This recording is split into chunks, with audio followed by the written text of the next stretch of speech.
It's as a lot of you have said. So Doggett and Weatherald are going to make their debuts, which is extremely exciting. It's going to line up Weatherald, Usman, Marnus, myself, Hetty, Greeny, Alex Carey, Nathan Lyon, Boland, Doggett, Stark. Not in that order with the tail, but top 6, that order. Obviously, with Hazel now out and Cummins, people are saying it might be a closer match than expected.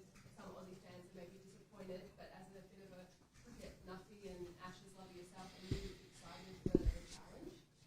Absolutely. I think injuries happen in sport, particularly in cricket with fast bowlers. They put a lot of stress through their bodies, so.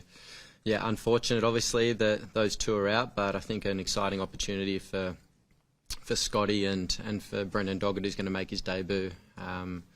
Brendan's been on a few tours with Australia.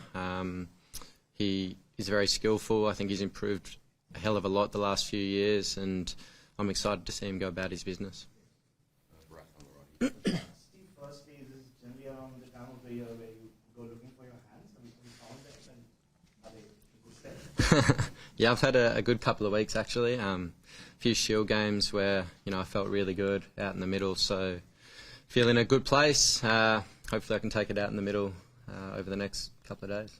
And just secondly, I read the other day Monty Panesar spoke about how he wants the English team to kind of make you feel guilty for what happened in Cape Town. I don't know whether you've been across that. I'm going to go off topic for a second here. Who of you in the room have seen Mastermind and Monty Panesar on that? Any of you? Yeah? Well, those of you who have, you'll understand where I'm coming from, and those of you who haven't, do yourself a favour because it's pretty comical. Anyone that believes that Athens is in Germany, that's a start. Oliver Twist is a season of the year, and America is a city. Doesn't really bother me, those comments. So, that's as far as I'll go with that one. Started the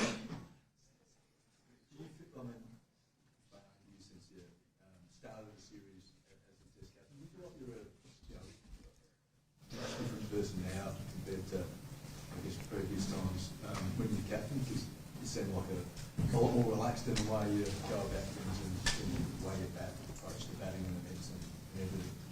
Yeah, I'm pretty chilled. I think I've learned a lot over my journey, and the couple of times that I've stood in for Paddy, I've tried to be pretty relaxed and let the game play, and obviously I've got to do it my own way out there and have my own style, but I'm a lot more relaxed these days, chilled, and let the guys go about their work.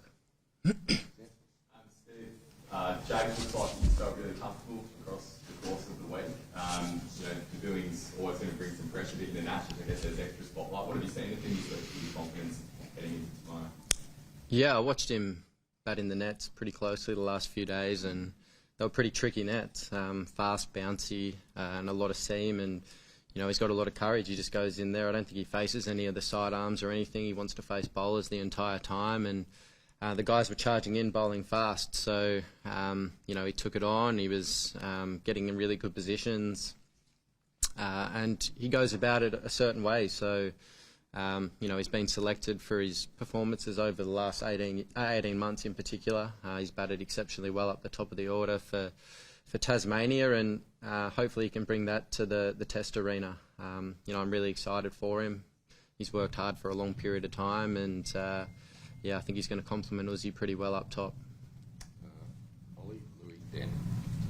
Steve, how tough was it to leave Bo out after the job he's done you guys this year? Yeah, very tricky. I think he came into international cricket and lit it up immediately. I think it's a really tough one on him. But I think Marnus, when he's batting at his best at number 3, makes us a very, very good cricket side, and we couldn't really leave him out after he came back and did exactly what was told of him. The way he's batted in Shield cricket and one-day cricket for Queensland in the last couple of weeks has been amazing. So when he's batting well, tough to leave out, but hopefully he can bring that to the Test arena now, and for Bo, obviously, he's the one that misses out, unfortunately.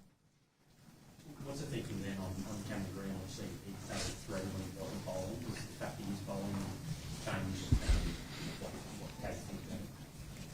Yeah, I think we're pretty versatile with our order and the way we can go about it. And Greeny obviously played exceptionally well at 3 in some tough conditions in the West Indies. But with him bowling as well and taking that load, we feel that 6 is a good position for him right now.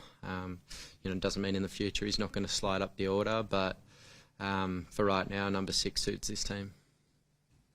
Steve, have you settled on who might take the new ball along with Mitchell Stark? We'll see in the morning, or hopefully maybe 2 mornings.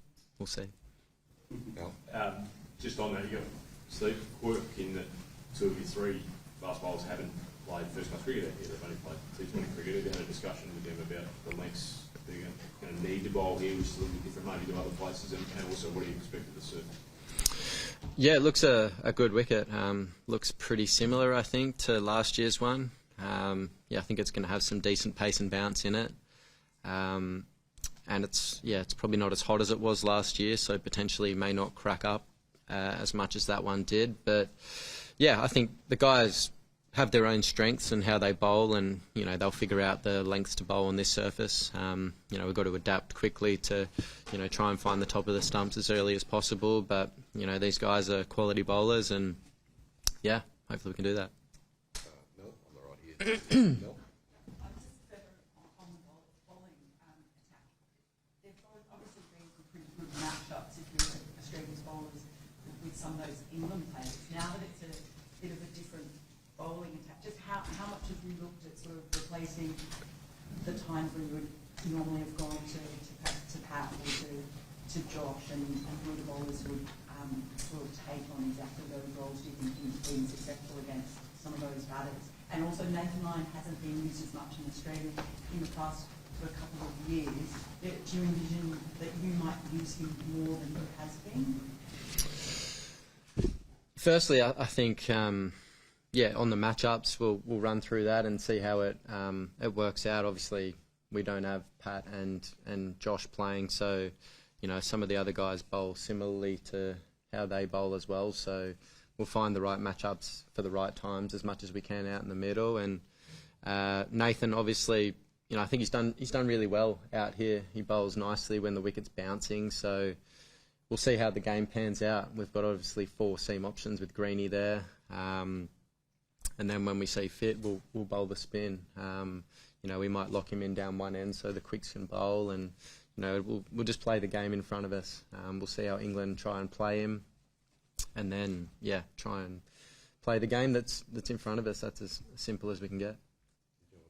Steve, just give us a couple of your thoughts on Ben Stokes and how he's captained England, and you obviously got a pretty close look at that in 2023. And there's also this, I think, view of him that it's not necessarily a good idea to get him angry or rolled up, because there've been some pretty good performances when that's happened. Like just on his mindset as well.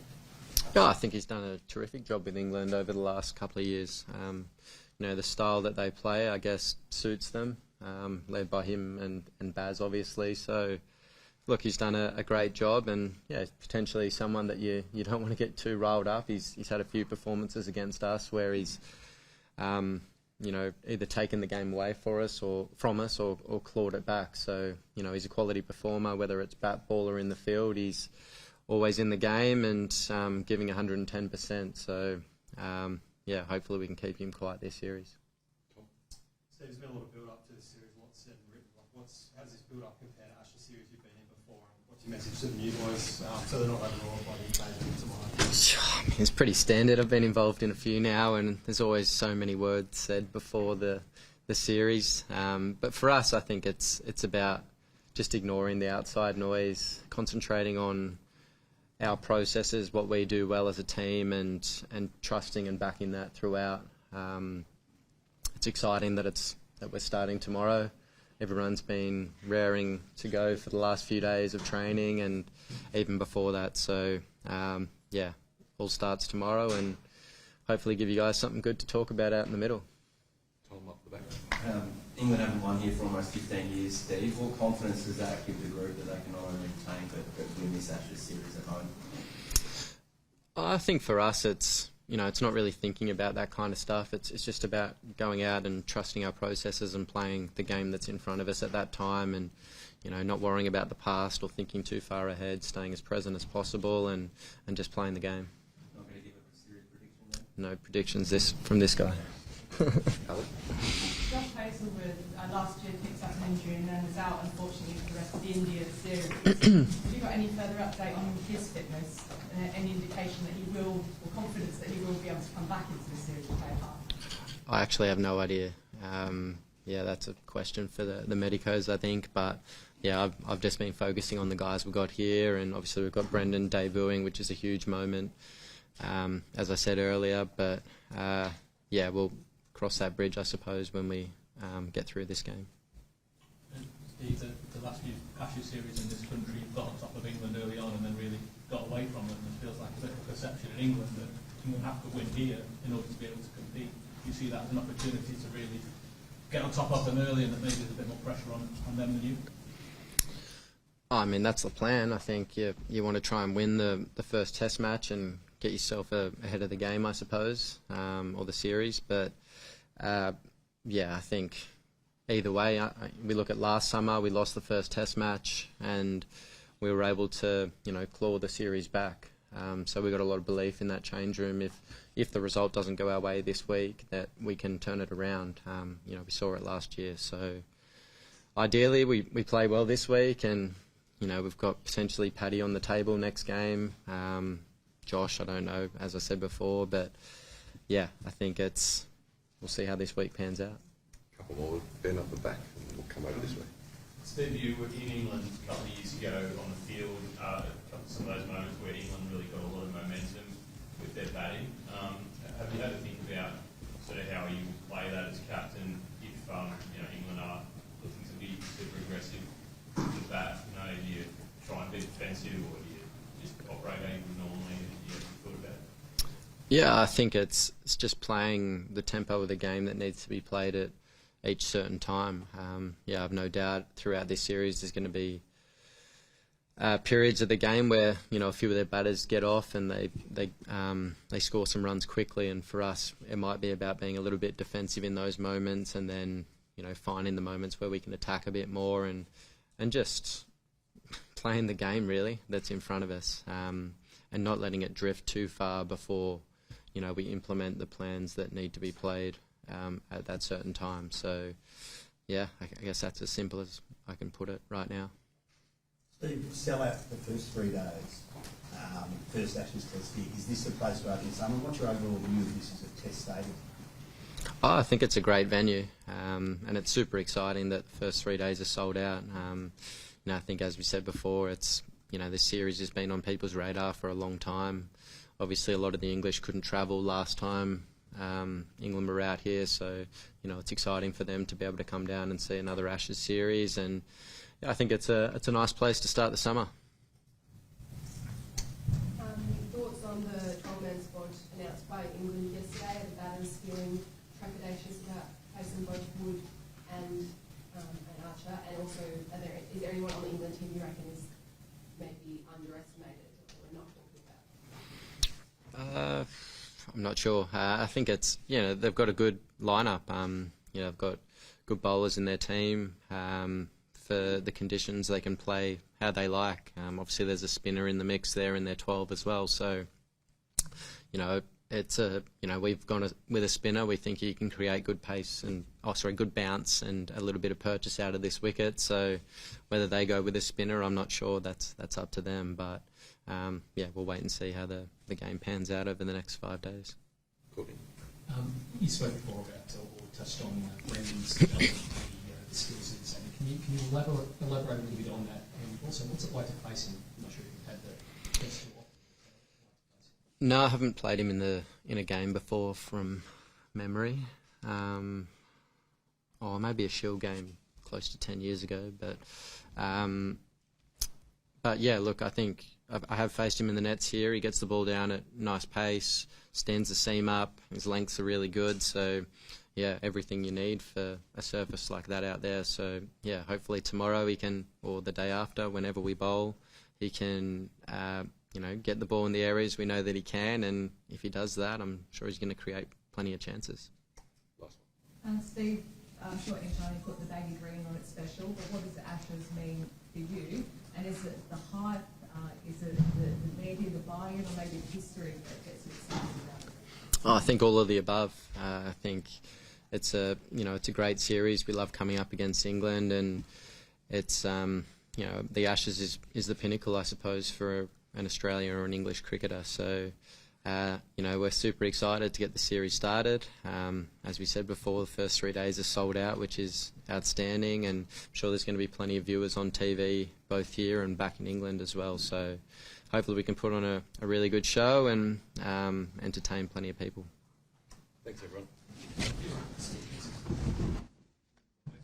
Well, there we have it. Steve Smith, the Australian captain, with the last press conference before the first ball is bowled in the first Ashes Test. He has confirmed 2 debutants for Australia, Jake Weatherald and Brendan Doggett, there to make their debuts. The first time since 2019 Australia has named 2 debutants in a Test. The first time since 2011 they've named 2 debutants in an Ashes Test. Let's bring in our Ashes Daily host, Jim Callanan. We were talking before he had that press conference of his 11 that he was going to reveal. No secrets there. He has revealed it, and it's as expected with the 2 debutants with 2 incredible stories, Jim. Yeah, as we stand by for Ben Stokes to speak, at the top of the order there it stands out. Jake Weatherald will open with Usman Khawaja. He'll be the 6th partner for Usman since the retirement of David Warner, as Australia finally try and find this long-term replacement to Davey Warner.